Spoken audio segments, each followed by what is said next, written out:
Assalamualaikum warahmatullahi wabarakatuh.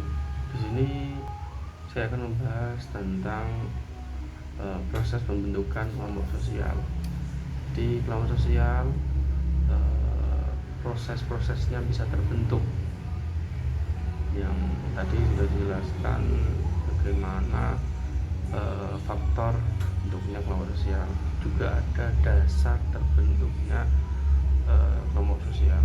Nah, sekarang adalah bagaimana proses terbentuknya kelompok sosial itu.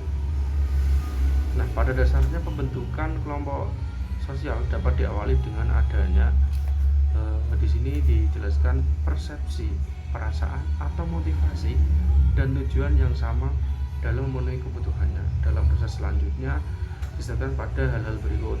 Nah, yang pertama ada persepsi. Di sini dijelaskan yaitu pembagian kelompok didasarkan pada tingkat kemampuan inteligensi yang dilihat dari pencapaian akademis. Misalnya terdapat satu atau lebih kemampuan intelektual atau yang lain memiliki kemampuan bahasa yang lebih baik. Terus dengan demikian diharapkan anggota yang memiliki kelebihan tertentu bisa menginduksi anggota lainnya. Jadi ada yang namanya persepsi, pembagian kelompok didasarkan pada tingkat kemampuan inteligensi yang dilihat dari pencapaian akademis. Terus yang kedua, motivasi, yaitu pembagian kekuatan yang berimbang dalam memotivasi anggota kelompok untuk berkompetisi secara sehat dan mencapai tujuan kelompok. Ada yang namanya dimotivasi, yaitu bagian kekuatan yang berimbang dalam memotivasi anggota kelompok untuk berkompetisi secara sehat dalam mencapai tujuan kelompok. Terus yang ketiga, itu tujuan, yaitu terbentuknya kelompok karena memiliki tujuan untuk dapat menyelesaikan tugas-tugas kelompok atau individu. Jadi untuk menyelesaikan tugas-tugas kelompok atau individu ada tujuan. Terus yang keempat ada organisasi, yaitu perorganisasian dilakukan untuk mempermudah koordinasi dan proses kegiatan kelompok. Jadi ada proses kegiatan kelompok. Nah, dengan demikian masalah kelompok dapat diselesaikan secara lebih efisien dan efektif.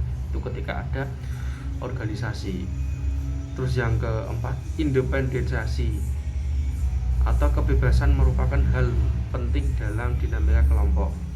Kebebasan di sini merupakan kebebasan setiap anggota untuk menyampaikan ide, pendapat, ekspresi selama kegiatan. Jadi kebebasan ide pribadi seseorang dalam kelompok untuk menyampaikan pendapatnya.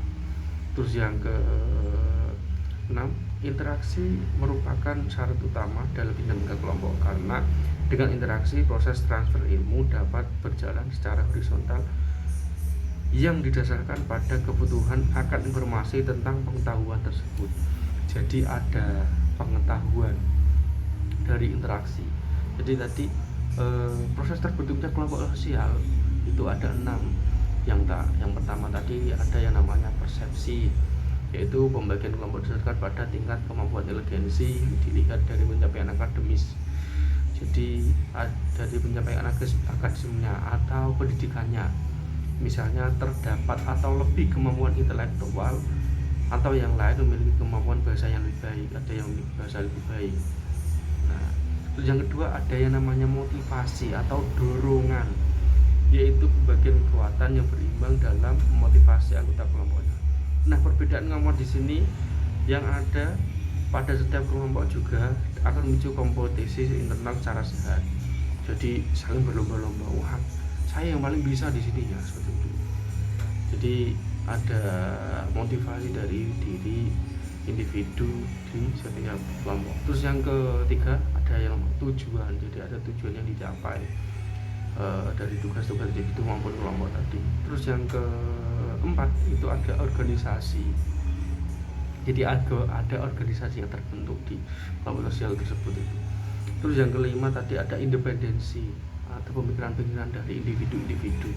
Terus yang keenam yang terakhir itu ada interaksi. Jadi saling berinteraksi di dalam kelompok tersebut, itu dia saling mengungkapkan. Nah, itu proses terbentuknya kelompok sosial.